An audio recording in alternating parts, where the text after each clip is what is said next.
Cyfweliad gyda Nica Pritchard, MBE, Cangen Trefdraeth, Penfro, gan Nia George. Cyflwyniad. Mae Nica Pritchard, MBE, yn wraig ryfeddol o Trefdraeth Sir Penfro.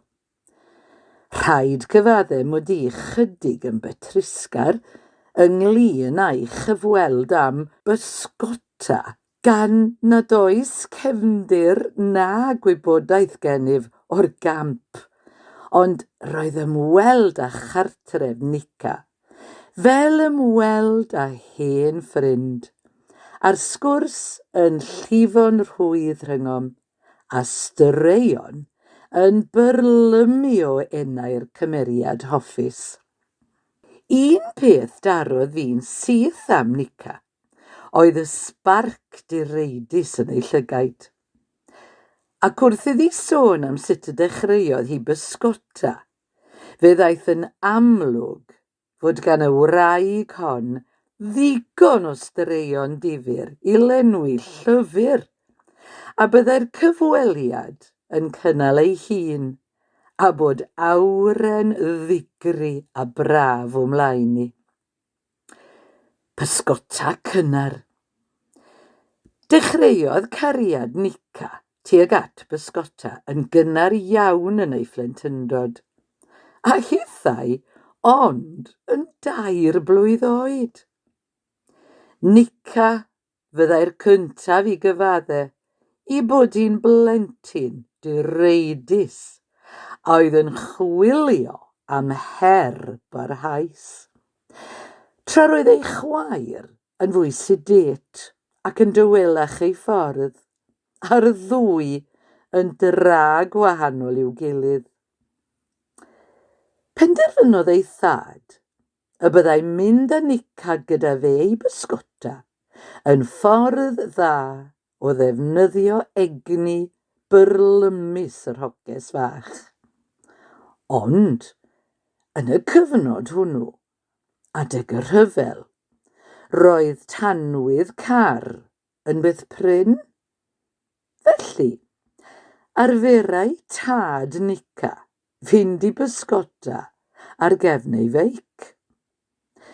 Rhoddodd ei thad glistog ar flaen y beic, rhwng y cyrn lliwio, a gosod Nica ar y clustog a bant yn nhw i bysgota ar yr afon Nyfer, gyda Nica yn dal y mwydod.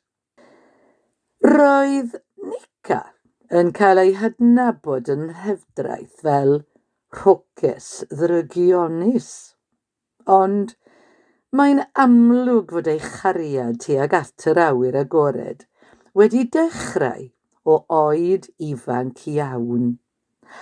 A thra bod ei chwaer a'i mam, yn ei geiriau hi, yn ladies taclus a theidi, byddai Nica allan yn dringo coed a mwynhau yn yr awyr agored. Mae'n rhoi chwerthinia direidus wrth gofio stori am fynd yn sownd mewn coeden, a gorfod aros am ychubiaeth gan bentrefwyr pan yn 4 oed.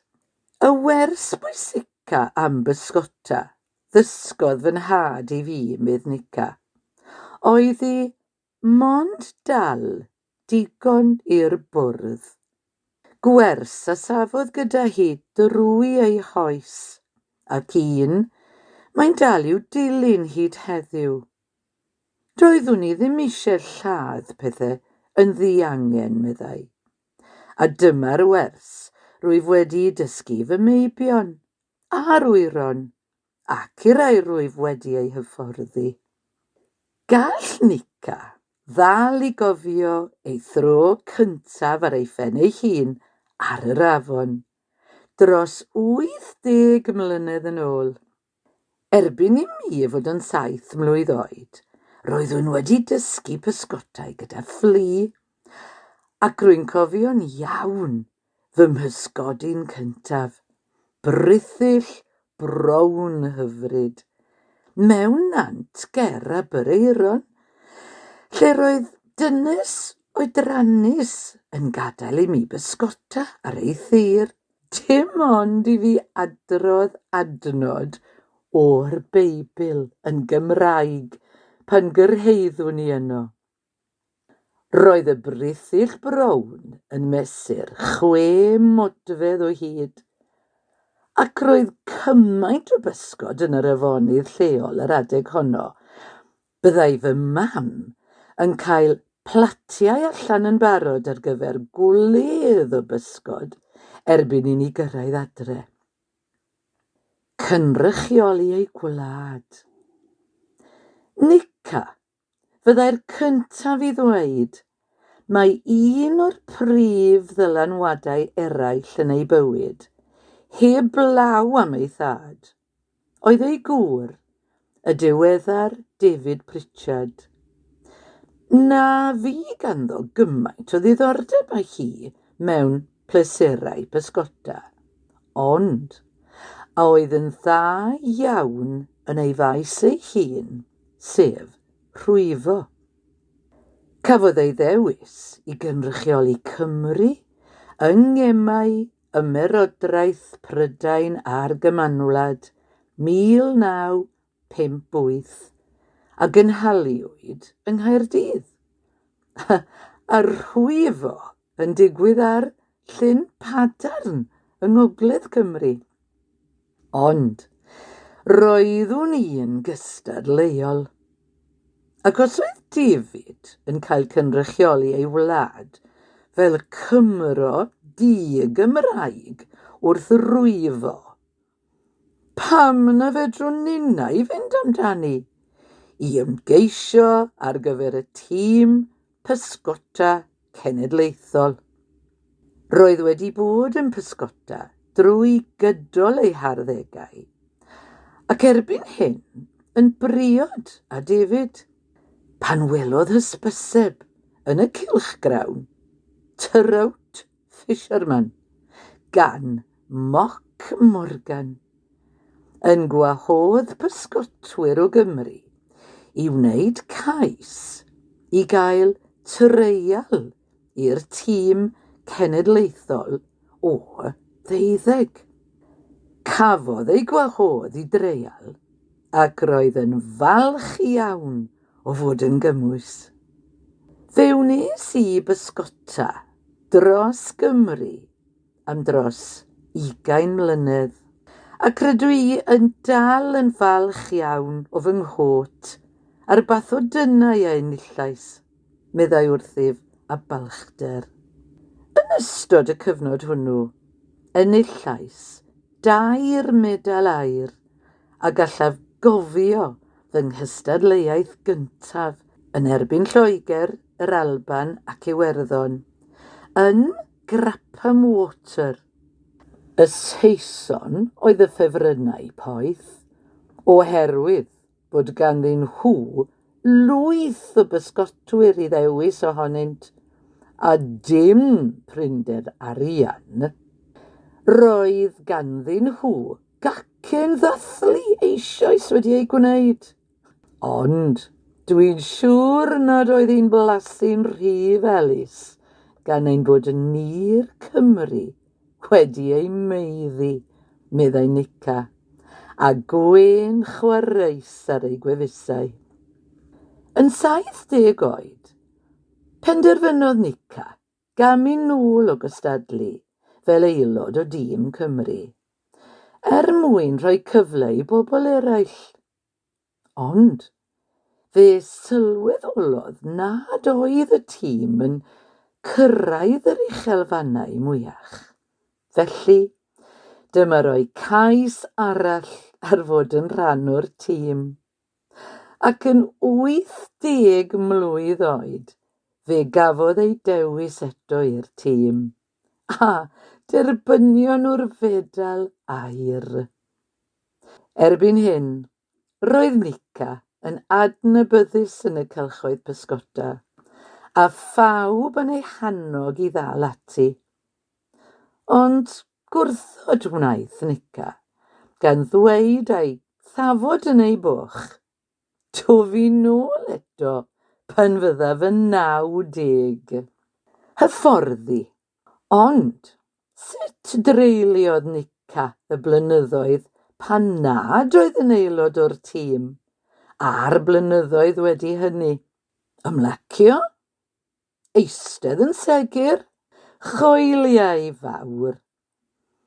Penderfynodd Nica bod hi am roi rhywbeth yn ôl i gamp sydd mor agos at ei chalon, ac aeth ati o ddifri i hyfforddi fel hyfforddwraig.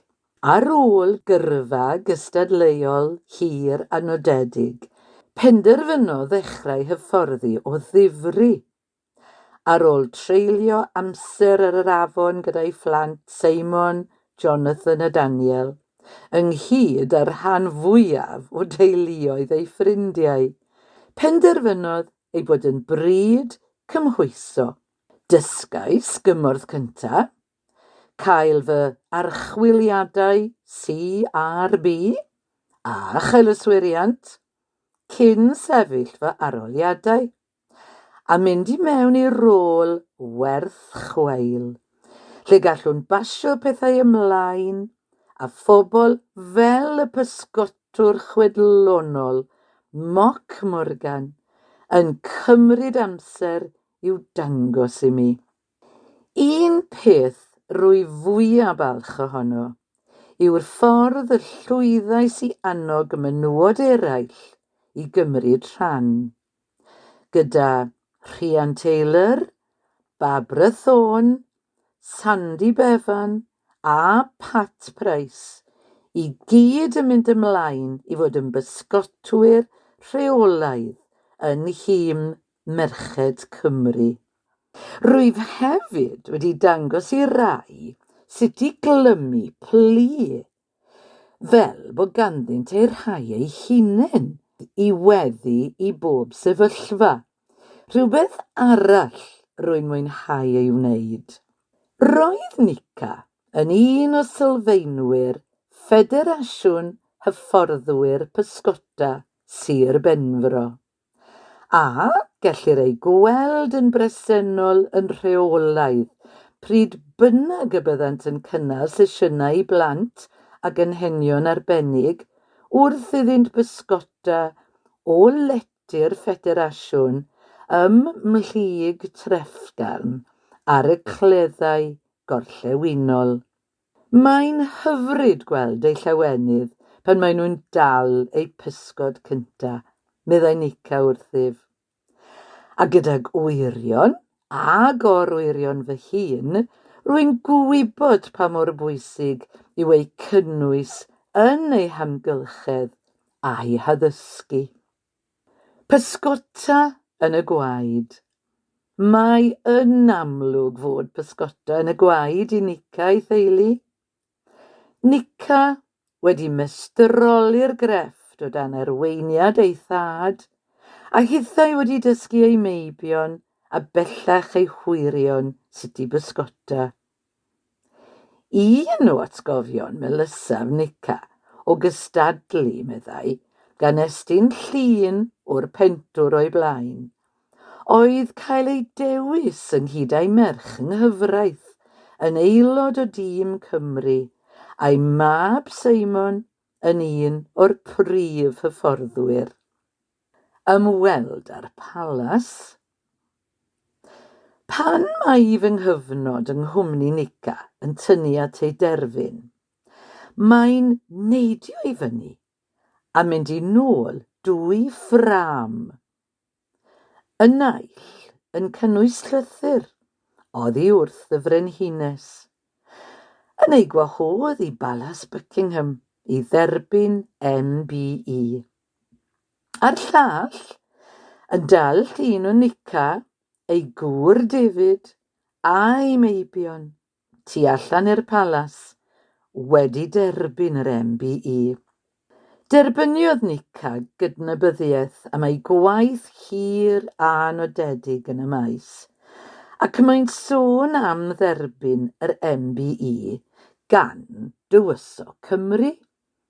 Y brenin Charles erbyn hyn, ym Mhalas Buckingham, am ei gwasanaeth i bysgota a'r amgylchedd, a gallech feddwl wir mae sôn am sgwrs dros ddisgled gyda hen ffrind mae hi. Roedd David yn poeni'n fawr gan fod Charles wedi treulio tipyn mwy o amser yn siarad â Nica na gyfnaeth gydag eraill oedd yn derbyn cydnabyddiaeth. Mae'n debyg mai trafod pysgota oedd y ddau. A'r tywysog yn awyddus i wybod siwt siap oedd ar bysgota ar y teifi. A Nica yn ymateb, fel tasa hi'n siarad â hen ffrind. Ddim cystal ag oedd e pan oedd chi'n dod lawr i bysgota arno. Aml dalent. Ond nid pysgota yw'r unig gamp sydd o ddiddordeb i Nica. Mae'n frwd dros saethu. A'r un yw'r rheol, saethu digon i'r ford. A dweud y gwir, mae wedi troi ei llaw at gymaint y chwaraeon awyr agored, ac mae'n amlwg bod Nica nid yn unig yn mwynhau cymryd rhan, ond hefyd yn credu'n gryf mewn rhannu ei thechneg a'i sgil gydag eraill. Bu Nica yn cynrychioli Sir Penfro mewn tennis ac yn chwarae golff. Oedd hi ar handicap o 9 yng nghlwb golff Trefdraeth, lle bu'n gapten. Daeth gallu Nica hi hyfforddi ac annog eraill i'r amlwg, hefyd fel hyfforddwraig hwylio a chynwyo. Mae wedi dysgu rhai o Sêr Cymru i wneud gwahanol gampau, yn cynnwys dysgu'r diweddar Dai Jones Llanilar i hwylio a dysgu Sian Cothi i bysgota.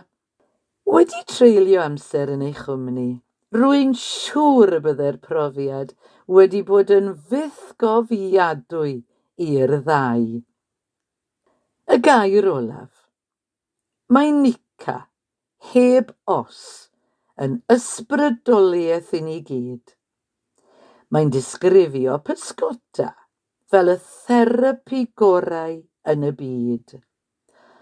Os ydych am ddianc rhag problemau'r tŷ a'r teulu, mae Nica yn credu'n gryf fod popeth yn diflannu ar y gwynt wrth i'r plu fynd drwy'r awyr.